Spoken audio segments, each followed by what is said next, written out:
اب میرے بھائیوں آخری جو آیت آ رہی ہے نا آج کے درس کی، آیت نمبر 24 سورہ توبہ کی، یہ بہت کریٹیکل آیت ہے، اور اس آیت کی تفسیر اگر کسی نے سننی ہے نا تو ڈاکٹر اسرار صاحب کو سنے، جس طریقے سے وہ بیان کرتے تھے کہ ایمان کا لٹمس ٹیسٹ کیا ہے۔ قل ان کان آباؤکم، اے نبی ان سے فرما دو کہ اگر تمہارے آباء و اجداد، و ابناؤکم اور تمہاری اولاد بیٹے، و اخوانکم اور تمہارے بھائی، و ازواجکم اور تمہاری بیویاں، و عشیرتکم اور تمہارا کنبہ، و اموال اقترفتموہا اور وہ مال جو تم نے کمائے ہیں، و تجارت تخشون کسادہا اور وہ تجارت جس کے ماند پڑنے کا تمہیں ہر وقت اندیشہ لگا رہتا ہے، وَمَسَاكِنُ تَرْضَوْنَهَا اور وہ مکانات جو تمہیں بڑے پسند ہیں۔ دنیا کی ہر چیز گنوا دی، چاہے وہ ٹینجیبل ہے چاہے وہ نان ٹینجیبل ہے رشتوں کی فارم میں، اور آپ کی جو پراپرٹی ہر چیز گنوا دی۔ اگر یہ سب چیزوں کی محبت، احب الیکم تمہیں یہ چیزیں محبوب ہیں، من اللہ اللہ سے بڑھ کر، ورسولی اور اس کے رسول سے بڑھ کر، وجہاد فی سبیلہ اور اللہ کی راہ میں کوشش کرنے سے بڑھ کر۔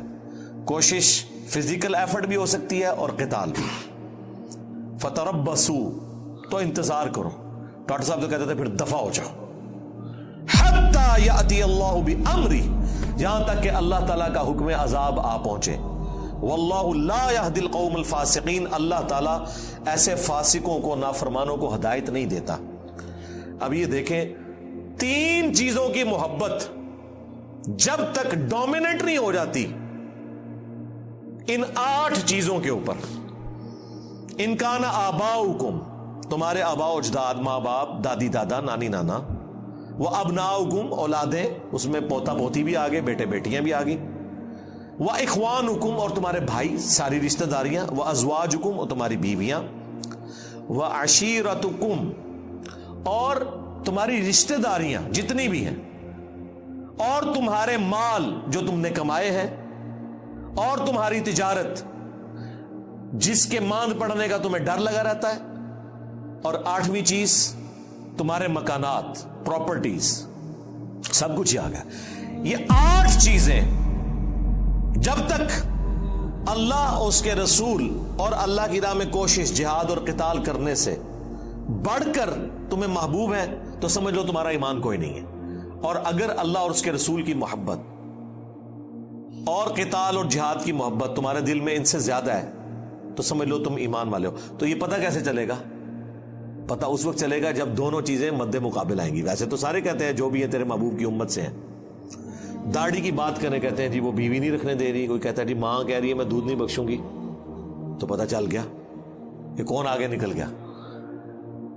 النبی اولا بالمؤمنین من انفسہم وازواجہ امہاتہم، نبی مومنین کی جانوں پر ان سے بڑھ کر حق رکھتے ہیں، نبی کی بیویاں امت کی مائیں ہیں۔ تو جانوں پہ اگر بڑھ کے حق ہے، جان سے بھی بڑا حق ہے، تو بات تو اسی کی ماننی ہے۔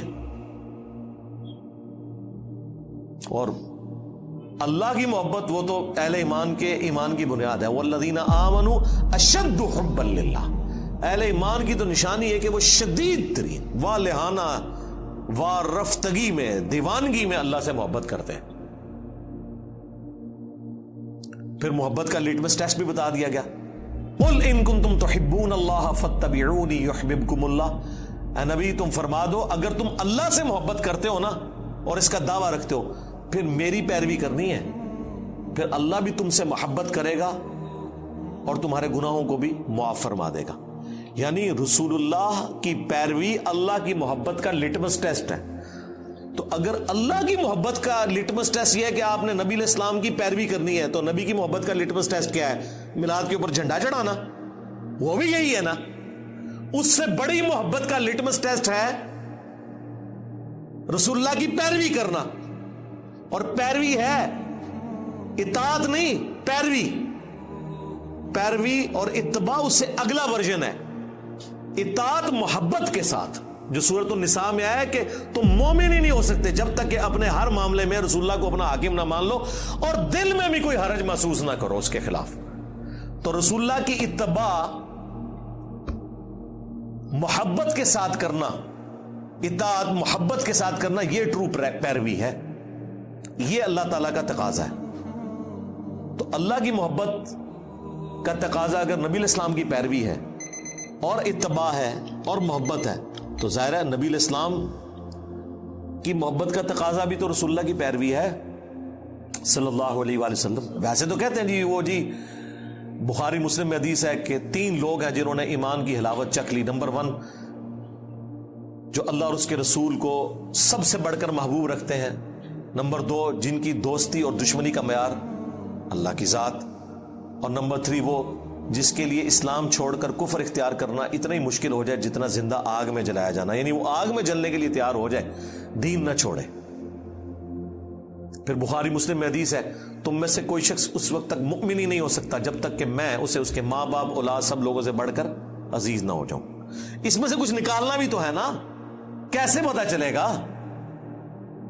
حضرت عمر کے بارے میں نہیں آتا بخاری میں نبی علیہ السلام کے ساتھ چہل قدمی کر رہے ہیں، ہاتھ پکڑا ہوا ہے اور کہا یا رسول اللہ آپ پوری دنیا میں سب سے بڑھ کر مجھے محبوب ہیں سوائے اپنی جان کے. سچ بولا، اپنی جان پہلے ہوتی ہے انسان کو. لیکن نبی علیہ السلام نے کیا فرمایا؟ نہیں بلکہ تیری جان سے بھی بڑھ کر. تو ان کا یا رسول اللہ آپ مجھے میری جان سے بھی بڑھ کر محبوب ہیں. تو آپ نے فرمایا ہاں اب تیرا ایمان مکمل ہوا عمر. تو اس میں سے نکالنا کیا ہے؟ نکالنا یہ ہے کہ پوری دنیا ایک طرف ہو، اللہ کے نبی دوسری طرف ہو. آپ نے اللہ کے نبی کی بات ماننی ہے. یا میری زبان میں میرے نبی سا ہے ہی کوئی نہیں، تیرے بابے تھے شاہی کوئی نہیں، یہ مطلب ہے اس کا. یعنی ہم لوگوں کو قرآن و سنت کی تعلیمات بتاتے ہیں، یہ کہتے ہیں بزرگوں نے ہی فرمایا. جی بزرگوں کو قرآن و حدیث نہیں آتا تھا؟ جی حقیقت تو یہی ہے، لیکن یہ آپ بات سن نہیں سکتے. قرآن و حدیث نہیں آتا تھا کیونکہ دنیا دار نے کبھی چشتی رسول اللہ یا اشرف علی رسول اللہ کلمے کو صحیح نہیں کہا، دیندار لوگوں نے صحیح کہا ہے. تو لگتا ایسے ہی ہے کہ وہ بالکل ہی گئے گزرے تھے، عقل سے آ رہی تھے. وہ جی کلمہ پڑھا ایک نہ دن جنت میں چلے جانا ہے. جی نبی علیہ السلام سے بھی ذرا پوچھ لیں، صحیح بخاری کی حدیث ہے میری پوری امت جنت میں جائے گی سوائے اس کے جس نے جنت میں جانے سے انکار کر دیا. صحابہ نے کہا کہ یا رسول اللہ کس نے انکار کر دیا؟ آپ نے فرمایا جس نے میری اطاعت کی وہ جنت میں جائے گا، جس نے میری نافرمانی کی اس نے جنت میں جانے سے انکار کر دیا. اچھا یہ حدیث کیوں نہیں لوگوں کو بتاتے؟ یہ بھی تو بخاری میں ہے. بخاری سے آپ کو آدھی حدیث بتاتے ہیں کہ نبی علیہ السلام اینڈ پہ نکال لیں گے جس کے دل میں رائی کے دانے کے برابر بھی ایمان ہوا. بھائی جنم سے نکال رہے ہوں گے نا. ہاں پتہ نہیں کتنے 100 سال تک وہ جہنم میں رہے گا، یہ پتہ ہے کسی کو؟ یہاں تو ہم 1 منٹ کے لیے موم بتی کے فلیم پہ ہاتھ نہیں رکھ سکتے. گلا سنو انہاں دیا، ایک پھیرا لگے گا لگ پتہ جائے گا. اللہم من احییتہ منا فاحیہ علی الاسلام ومن توفیتہ منا فتوفہ علی الایمان. سبحانک اللہم وبحمدک اشہد ان لا الہ الا انت استغفرک واتوب الیک وما علینا الا البلاغ المبین. جزاکم اللہ خیرا.